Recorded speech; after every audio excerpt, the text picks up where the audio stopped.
أعوذ بالله من الشيطان الرجيم.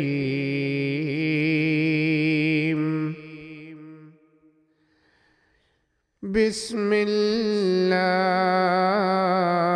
الرحمن الرحيم.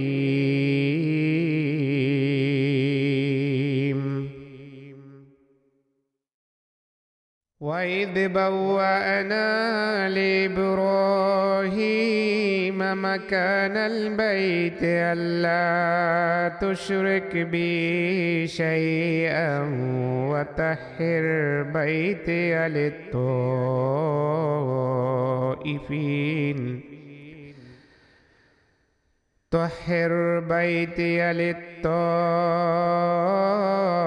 للطائفين والقائمين والركع السجود.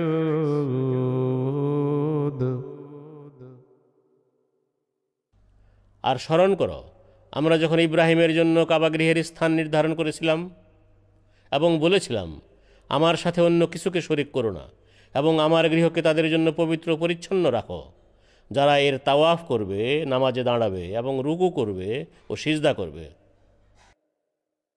وأذن في الناس بالحج يأتوك رجالا وعلى كل ضامر يأتين من كل فج عميق. আর তুমি মানুষের মাঝে হজের ঘোষণা করে দাও, তারা তোমার কাছে পায়ে হেঁটে আসবে এবং প্রত্যেক এমন বাহনেও আসবে যা দীর্ঘ সফরের ক্লান্তির দরুন জীর্ণ শীর্ণ হয়ে গেছে। এগুলো দূর দূরান্ত থেকে গভীর গর্ত হয়ে যাওয়া রাস্তা দিয়ে আসবে। ليشهدوا منافع لهم ويذكروا اسم الله في أيام معلومات على ما رزقهم من بهيمة الأنعام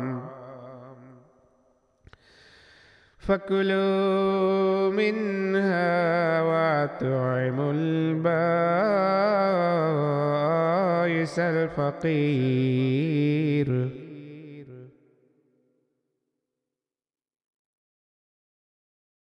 যেন তারা সেখানে তাদের কল্যাণসমূহ প্রত্যক্ষ করে এবং যে রিজক তিনি গৃহপালিত চতুষ্পদ জন্তুর মাধ্যমে তাদের দান করেছেন, এই অনুগ্রহের জন্য তারা যেন নির্দিষ্ট দিনগুলোতে আল্লাহর নাম স্মরণ করে। সুতরাং এ থেকে তোমরা নিজেরাও খাও এবং দুর্গত সাহায্যের মুখাপেক্ষী অভাবীদেরও খাওয়াও। ثم ليقضوا تفثهم وليوفوا نذورهم وليطوفوا بالبيت العتيق. এরপর তারা যেন নিজেদের পরিষ্কার পরিচ্ছন্নতার কাজ সম্পন্ন করে, নিজেদের মানত পূর্ণ করে এবং প্রাচীন এ গৃহটির তওয়াফ করে। ذلك ومن يعظم حرمات الله فهو خير له عند ربه وأحلت لكم الأنعام إلا ما يتلى عليكم فاجتنبوا الرجس من الأوثان واجتنبوا قول الزور.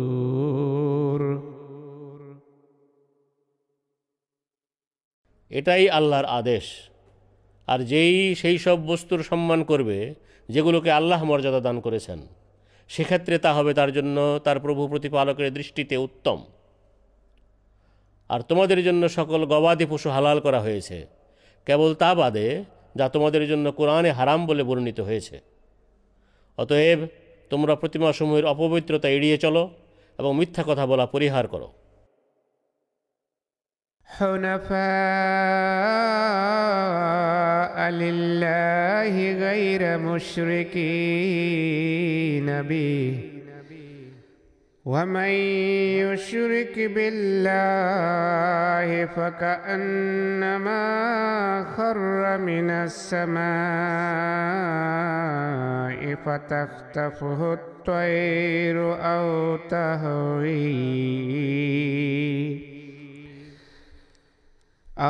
تهوي به الريح في مكان سحيق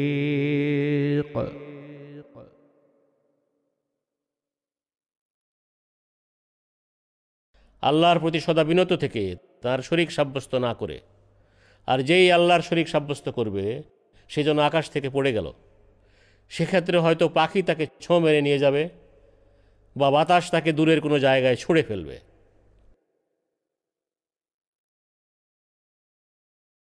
ذلك ومن يعظم شعائر الله فإنها من تقوى القلوب এটাই সেই গুরুত্বপূর্ণ কথা। আর যেই আল্লাহ নির্ধারিত পবিত্রতার প্রতীকসমূহের সম্মান করবে, নিশ্চয় তার এই কাজকে অন্তরের তাকওয়া বলে গণ্য করা হবে। لكم فيها منافع إلى أجل مسمى ثم محلها إلى البيت العتيق এই কুরবানির পশুগুলোর মাঝে এক নির্দিষ্ট সময় পর্যন্ত তোমাদের জন্য উপকার রয়েছে। এরপর এগুলোকে প্রাচীন গৃহ কাবা পর্যন্ত পৌঁছাতে হবে। ولكل أمة جعلنا منسكا ليذكروا اسم الله على ما رزقهم من بهيمة الأنعام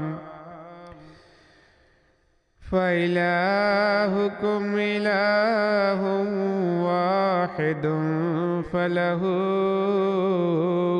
أسلموا وبشر المخبتين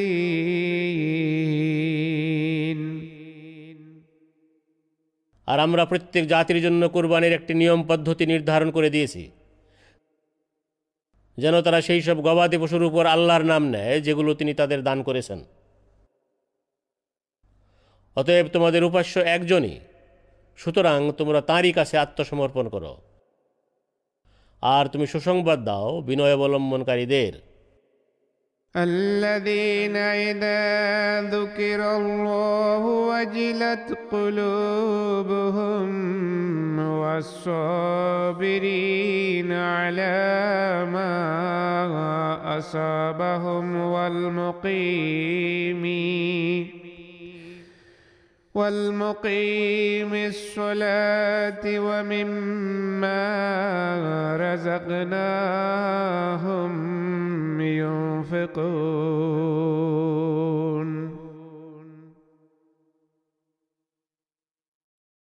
যাদের হৃদয় সশ্রদ্ধ ভয়ে ভীত হয়ে পড়ে যখন তাদের সামনে আল্লাহর নাম নেওয়া হয়, এবং যারা দুঃখ কষ্টে পড়লে ধৈর্য ধরে, নামাজ কায়েম করে এবং যাই আমরা তাদের দান করেছি তা থেকে ব্যয় করে।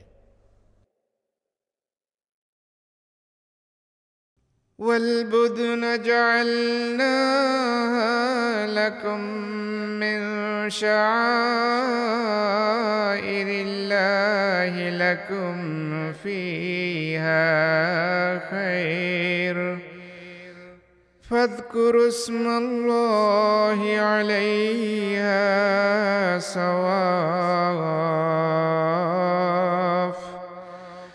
فإذا وجبت جنوبها فكلوا منها وأطعموا القانع والمعتر আর যেসব কুরবানির উটকে আমরা তোমাদের জন্য আল্লাহ নির্ধারিত পবিত্রতার প্রতীক সময়ের অন্তর্গত করে দিয়েছি, তোমাদের জন্য সেগুলোতে কল্যাণ রয়েছে।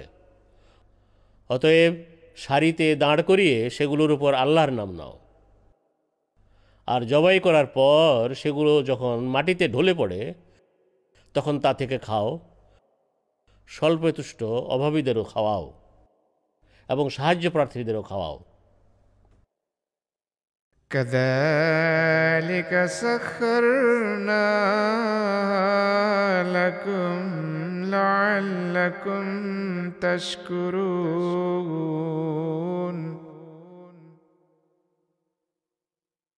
এভাবেই আমরা তাদেরকে তোমাদের সেবায় নিয়োজিত করেছি যেন তোমরা কৃতজ্ঞতা জ্ঞাপন করো। لن ينال الله لحومها ولا دماؤها ولكن يناله التقوى منكم كذلك سخرها لكم لتكبروا الله على ما هداكم وبشر المحسنين।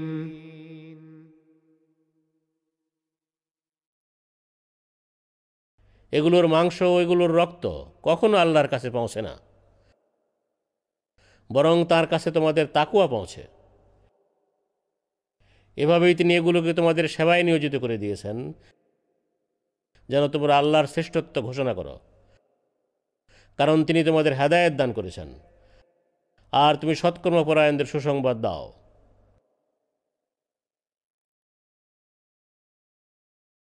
ইন্নাল্লাহ ইউদাফিউ আনিল্লাযীনা আমানু ইন্নাল্লাহ লা ইউহিব্বু কুল্লা খাওয়ানিন কাফুর। যারা ঈমান এনেছে নিশ্চয়ই আল্লাহ তাদের সুরক্ষা করেন। নিশ্চয়ই আল্লাহ বিশ্বাসঘাতক ও অকৃতজ্ঞকে পছন্দ করেন না। أذن للذين يقاتلون بأنهم ظلموا وإن الله على نصرهم لقدير।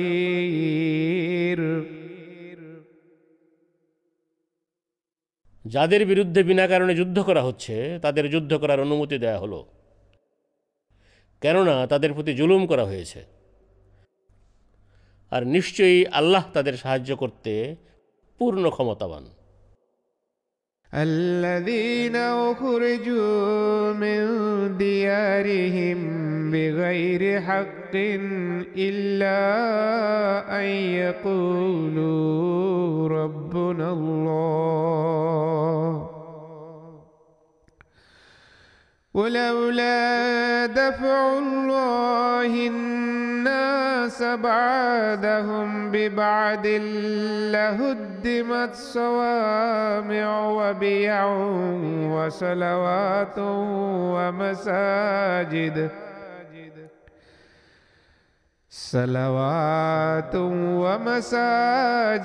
يذكر فيها اسم الله كثيرا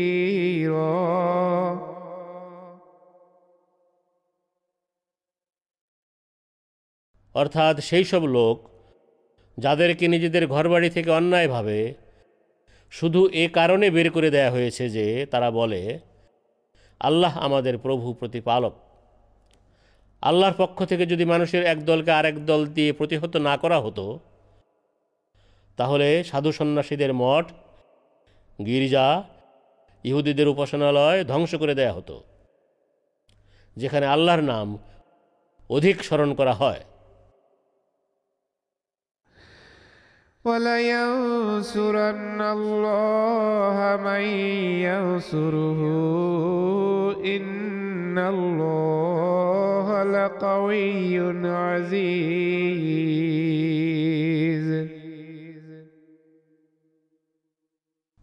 আর আল্লাহ অবশ্যই তাকে সাহায্য করবেন যে তাকে ধর্মের পথে সাহায্য করে। নিশ্চয় আল্লাহ মহাশক্তিধর, মহাপরাক্রমশালী। الذين إن مكناهم في الأرض أقاموا الصلاة وآتوا الزكاة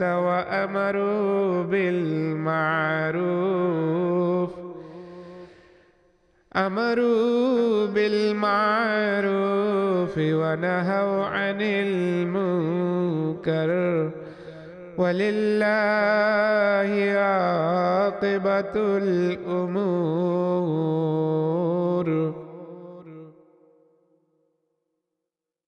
এরা অর্থাৎ মুহাজিররা সেই সব লোক যাদের আমরা পৃথিবীতে প্রতিষ্ঠিত করলে তারা নামাজ কায়েম করবে, যাকাত দিবে, ভালো কাজের আদেশ দিবে এবং মন্দ কাজ থেকে নিষেধ করবে, আর সব কাজের পরিণাম আল্লাহরই হাতে। وَإِن يُكَذِّبُوكَ فَقَدْ كَذَّبَتْ قَبْلَهُمْ قَوْمُ نُوحٍ وَعَادٌ وَثَمُودُ। আর তারা তোমাকে মিথ্যাবাদী আখ্যা দিয়ে প্রত্যাখ্যান করলে জেনে রেখো, তাদের পূর্বে অবশ্যই নূহের জাতি, আদ ও সামুদ জাতীয় নবীদের প্রত্যাখ্যান করেছিল। وقوم إبراهيم وقوم لوط।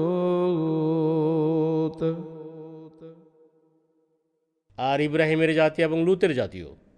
وأصحاب مدين وكذب موسى فأمليت للكافرين ثم أخذتهم فكيف كان نكير। এবং মিদিয়ানবাসীরাও তাই করেছিল, আর মুসাকেও মিথ্যাবাদী আখ্যা দিয়ে প্রত্যাখ্যান করেছিল। কিন্তু আমি অস্বীকারীদের কিছু অবকাশ দিয়েছিলাম, এরপর আমি তাদের পাকড়াও করেছিলাম, সুতরাং কত ভয়ঙ্কর ছিল আমার শাস্তি। فكأين من قرية أهلكناها وهي ظالمة فهي خاوية على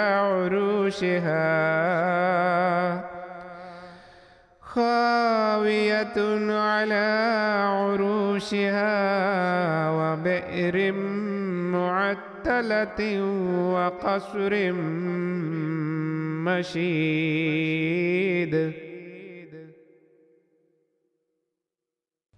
আর কত জনপদই আমরা ধ্বংস করে দিয়েছি যখন তারা জুলুমে লিপ্ত ছিল, ফলে সেগুলো আজও বিধ্বস্ত অবস্থায় নিজেদের ছাদের উপর পড়ে রয়েছে। আর কত পরিত্যক্ত কূপ এবং সুউচ্চ সুদৃঢ় প্রাসাদও আমরা ধ্বংস করেছি। أفلم يسيروا في الأرض فتكون لهم قلوب يعقلون بها أو آذان يسمعون بها فإنها لا تعمى الأبصار ولكن تعمى القلوب التي في الصدور।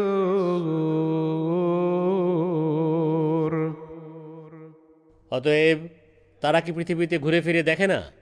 যদি দেখতো তাহলে তাদের অন্তর এমন হতো যা দিয়ে তারা বিবেক বুদ্ধি খাটাতে পারত, অথবা তাদের কান এমন হতো যা দিয়ে তারা শুনতে পেত। আসলে চোখ অন্ধ হয় না, বরং বক্ষে অবস্থিত হৃদয়ই অন্ধ হয়ে থাকে। ويستعجلونك بالعذاب ولن يخلف الله وعده وإن يوما عند ربك كألف سنة مما تعدون। আর তারা তোমাকে আযাব ত্বরান্বিত করতে বলে, অথচ আল্লাহ কখনও তার প্রতিশ্রুতির ব্যতিক্রম করবেন না। আর নিশ্চয় তোমার প্রভু প্রতিপালকের কাছে কোনো কোনো দিন এমন যা তোমাদের গণনায় 1000 বছর। وكأين من قرية أمليت لها وهي ظالمة ثم أخذتها وإلي المصير আর কত জনপদকেই আমি অবকাশ দিয়েছি, অথচ তারা জালেম ছিল। এরপর আমি তাদের পাকড়াও করলাম এবং আমারই দিকে সবাইকে ফিরে আসতে হবে। قل يا أيها الناس إنما أنا لكم نذير مبين তুমি বলো, হে মানব জাতি, আমি তোমাদের জন্য একজন সুস্পষ্ট সতর্ককারী মাত্র। فالذين آمنوا وعملوا الصالحات لهم مغفرة ورزق كريم সুতরাং যারা ঈমান আনে এবং সৎ কাজ করে তাদের জন্য রয়েছে ক্ষমা ও সম্মানজনক রিজক। والذين سعوا في آياتنا معاجزين أولئك أصحاب الجحيم আর যারা আমাদের নিদর্শনাবলী ব্যর্থ করার চেষ্টা করেছে তারাই হবে জাহান্নামের অধিবাসী। وما أرسلنا من قبلك من رسول ولا نبي إلا إذا تمنى ألقى الشيطان في أمنيته فينسخ الله ما يلقي الشيطان ثم يحكم الله آياته والله عليم حكيم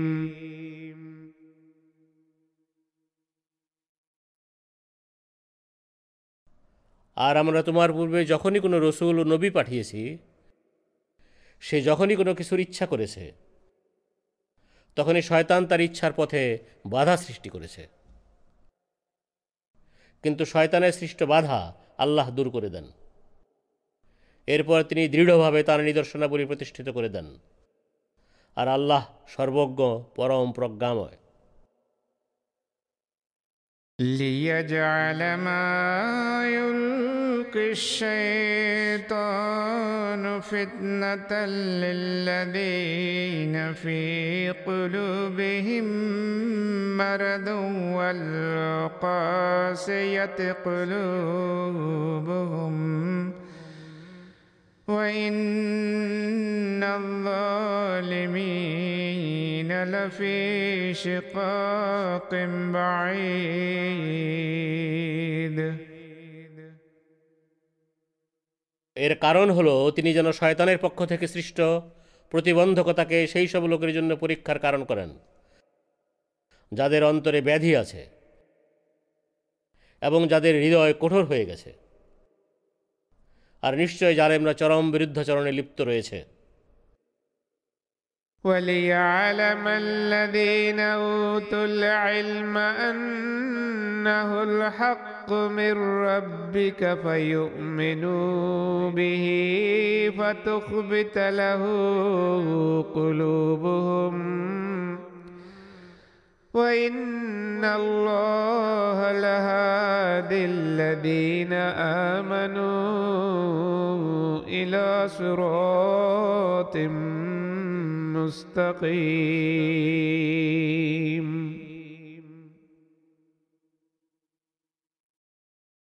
আর এর কারণ হলো যাদের জ্ঞান দান করা হয়েছে তারা যেন জানতে পারে নিশ্চয় এটা অর্থাৎ কুরআন তোমার প্রভু প্রতিপালকের পক্ষ থেকে অবতীর্ণ সত্য। অতএব তারা যেন এতে ঈমান আনে এবং তার প্রতি তাদের হৃদয় বিনত হয়। আর আল্লাহ সরল সুদৃঢ় পথের দিকে নিশ্চয় মুমিনদের পরিচালিত করে থাকেন। ولا يزال الذين كفروا في مرية منه حتى تأتيهم الساعة بغتة أو يأتيهم عذاب يوم عقيم। আর যারা অস্বীকার করেছে তারা এই কুরআন সম্বন্ধে সেই সময় পর্যন্ত সন্দেহে পড়ে থাকবে যতক্ষণ পর্যন্ত ধ্বংসের নির্ধারিত মুহূর্ত তাদের উপর অকস্মাৎ এসে না পড়বে অথবা এক ধ্বংসাত্মক দিবসের আযাব তাদের ধরে না ফেলবে। الملك يومئذ لله يحكم بينهم فالذين آمنوا وعملوا الصالحات في جنات النعيم। সেদিন আধিপত্য হবে একমাত্র আল্লাহরই, তিনি তাদের মাঝে মীমাংসা করে দিবেন। সুতরাং যারা ঈমান আনে এবং সৎ কাজ করে তারা নিয়ামতপূর্ণ জান্নাতসমূহে থাকবে। والذين كفروا وكذبوا بآياتنا فأولئك لهم عذاب مهين।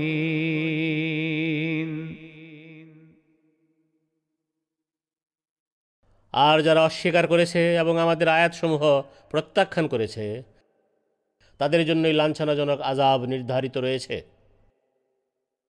والذين هاجروا في سبيل الله ثم قتلوا أو ماتوا ليرزقنهم الله رزقا حسنا وإن الله لهو خير الرازقين।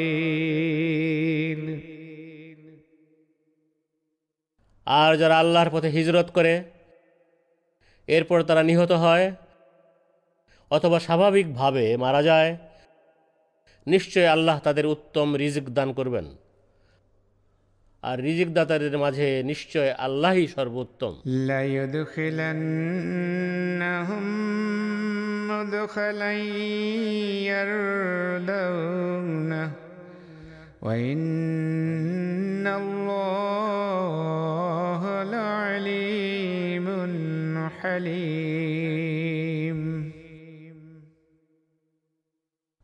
তিনি অবশ্যই এমন স্থানে তাদের প্রবেশ করাবেন যা তারা পছন্দ করবে আর আল্লাহ নিশ্চয়ই সর্বজ্ঞ পরম সহিষ্ণু। ذلك ومن عاقب بمثل ما عوقب به ثم بغي عليه لينصرنه الله إن الله لعفو غفور।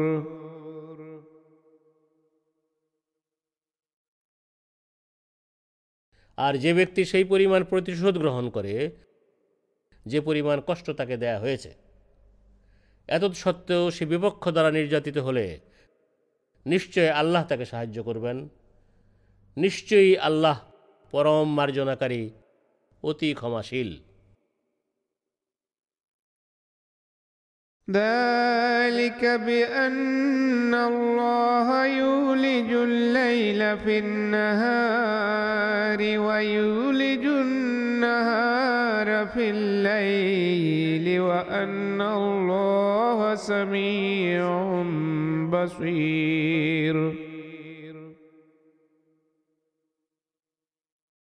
এই হচ্ছে আল্লাহর বিধান। আল্লাহই রাতকে দিনে প্রবেশ করান এবং দিনকে রাতে প্রবেশ করান আর নিশ্চয় আল্লাহ সর্বশ্রোতা সর্বদ্রষ্টা। ذلك بأن الله هو الحق وأن ما يدعون من دونه هو الباطل وأن الله هو العلي الكبير।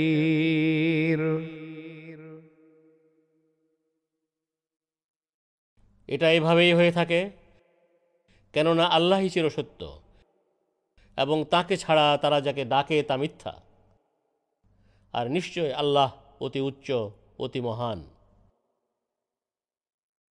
ألم تر أن الله أنزل من السماء ماء فتصبح الأرض مخضرة إن الله لطيف خبير। তুমি কি দেখনি, নিশ্চয় আল্লাহ আকাশ থেকে পানি অবতীর্ণ করেন, যার ফলে পৃথিবী সবুজ শ্যামল হয়ে ওঠে। নিশ্চয় আল্লাহ অতি সূক্ষ্মদর্শী, সর্বজ্ঞ। له ما في السماوات وما في الأرض وإن الله لهو الغني الحميد। আকাশসমূহে যা কিছু আছে এবং পৃথিবীতে যা কিছু আছে সব তাঁরই, আর নিশ্চয় আল্লাহই স্বয়ং সম্পূর্ণ পরম প্রশংসার অধিকারী। ألم تر أن الله سخر لكم ما في الأرض والفلك تجري في البحر بأمره ويمسك السماء أن تقع على الأرض إلا بإذنه إن الله بالناس لرؤوف رحيم।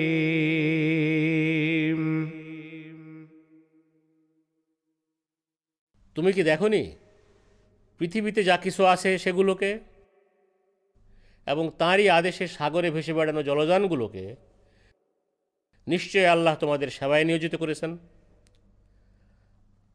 আর তিনি জ্যোতিষ্কমণ্ডলীকে তাঁর অনুমতি ছাড়া পৃথিবীতে পতিত হওয়া থেকে বিরত রেখেছেন।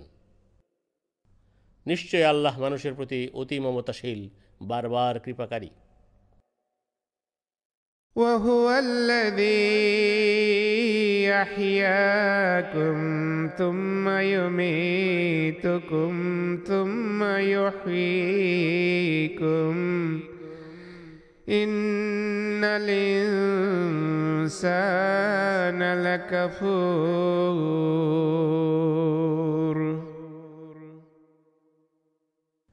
আর তিনি তোমাদের জীবিত করেছেন, এরপর তোমাদের মৃত্যু দিবেন এবং আবার তিনি তোমাদের জীবিত করবেন।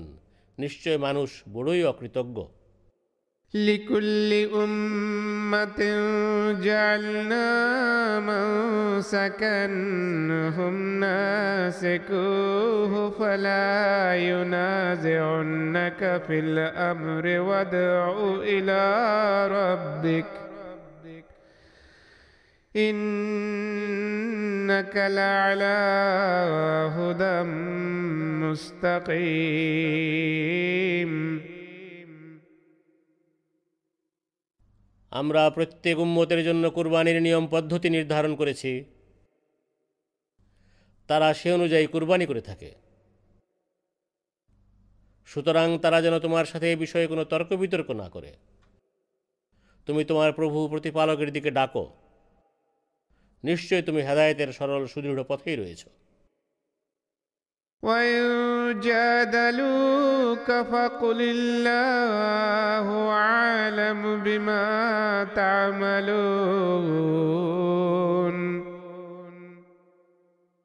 আর তারা তোমার সাথে বাকবিতণ্ডা করলে তুমি বলো, নিশ্চয়ই তোমরা যা করো সে সম্বন্ধে আল্লাহ ভালো করেই জানেন।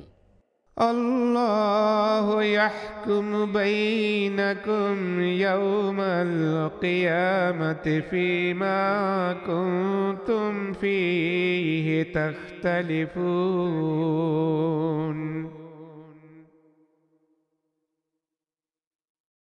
আল্লাহ কিয়ামত দিবসে তোমাদের মাঝে সেই বিষয়ের মীমাংসা করবেন জানিয়ে তোমরা মতভেদ করতে। ألم تعلم أن الله يعلم ما في السماء والأرض إن ذلك في كتاب إن ذلك على الله يسير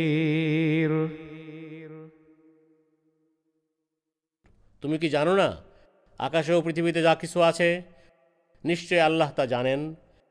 নিশ্চয়ই সব কিছু এক কিতাবে সংরক্ষিত আছে। নিশ্চয়ই এই বিষয়টি আল্লাহর জন্য সহজ। ويعبدون من دون الله ما لم ينزل به سلطانا وما ليس لهم به علم وما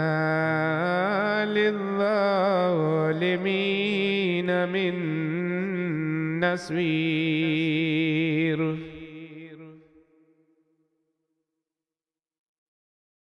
আর তারা আল্লাহকে ছেড়ে এমন কিছুর উপাসনা করে যার সম্পর্কে তিনি কোনো অকাট্য প্রমাণ অবতীর্ণ করেননি এবং যার সম্পর্কে তাদের কোনো প্রকার জ্ঞানও নাই, আর জালেমদের জন্য কোনো সাহায্যকারীও নাই। وإذا تتلى عليهم آياتنا بينات تعرف في وجوه الذين كفروا المنكر يكادون يسطون بالذين يتلون عليهم آياتنا قل أفأنبئكم بشر من ذلكم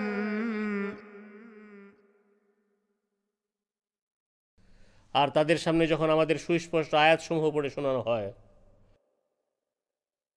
তখন অস্বীকারীদের চেহারায় তুমি অসন্তোষ দেখে থাকো। তারা সেই সব লোকের উপর আক্রমণ করতে উদ্যত হয় যারা তাদেরকে আমাদের আয়াতসমূহ পড়ে শোনায়। তুমি বলো, আমি কি এর চেয়ে মন্দ বিষয় সম্বন্ধে তোমাদের অবহিত করব? النار وعدها الله الذين كفروا وبئس المصير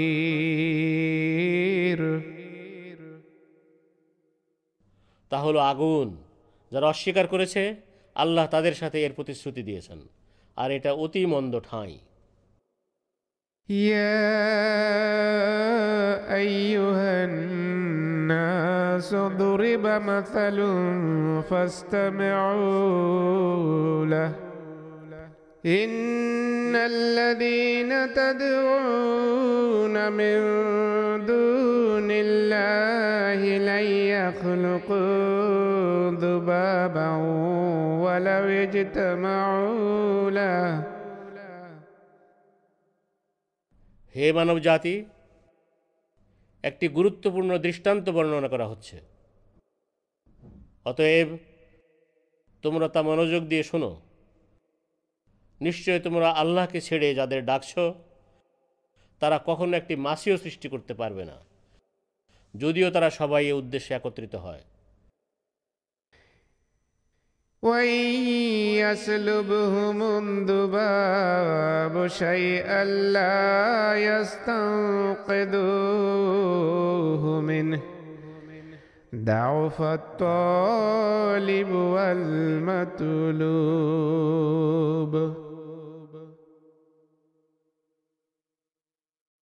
আর মাছি যদি তাদের কাছ থেকে কোনো কিছু ছিনিয়ে নিয়ে যায় তারা তাও এর কাছ থেকে ছাড়িয়ে আনতে পারবে না। যে কল্যাণ চায় এবং যার কাছে কল্যাণ চাওয়া হয় তারা উভয়ে কতই অসহায়।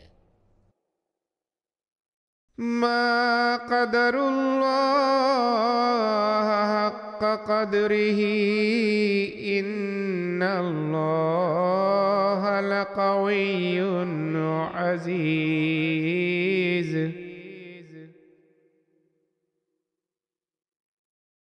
যেভাবে আল্লাহর কদর করা উচিত ছিল সেভাবে তারা তাঁর কদর করেনি। নিশ্চয়ই আল্লাহ অতি ক্ষমতাবান, মহাপরাক্রমশালী। الله يستفي من الملائكة رسلا ومن الناس إن الله سميع بصير। আল্লাহ ফেরেশতাদের মাঝ থেকে এবং মানুষের মাঝ থেকেও তাঁর রসুলদের মনোনীত করে থাকেন। নিশ্চয় আল্লাহ সর্বশ্রোতা, সর্বদ্রষ্টা। يعلم ما بين أيديهم وما خلفهم وإلى الله ترجع الأمور।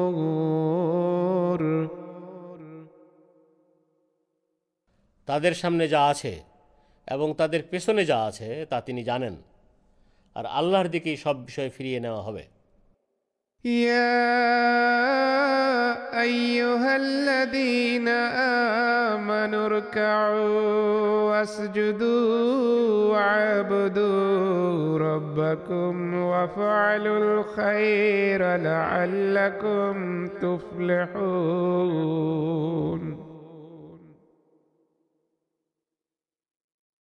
হে যারা ঈমান এনেছ, তোমরা রুকু করো, সিজদা করো, তোমাদের প্রভু প্রতিপালকের ইবাদত করো এবং ভালো কাজ করো যেন তোমরা সফল হতে পারো। وجاهدوا في الله حق جهاده هو اجتباكم وما جعل عليكم في الدين من حرج ملة أبيكم إبراهيم هو سماكم المسلمين من قبل وفي هذا ليكون الرسول شهيدا عليكم وتكونوا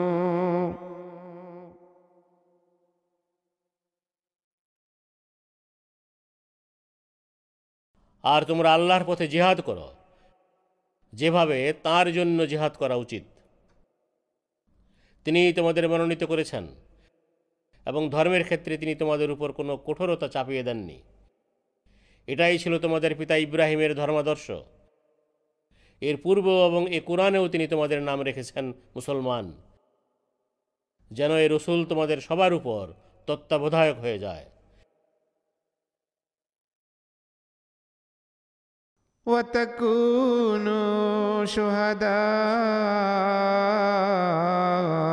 على الناس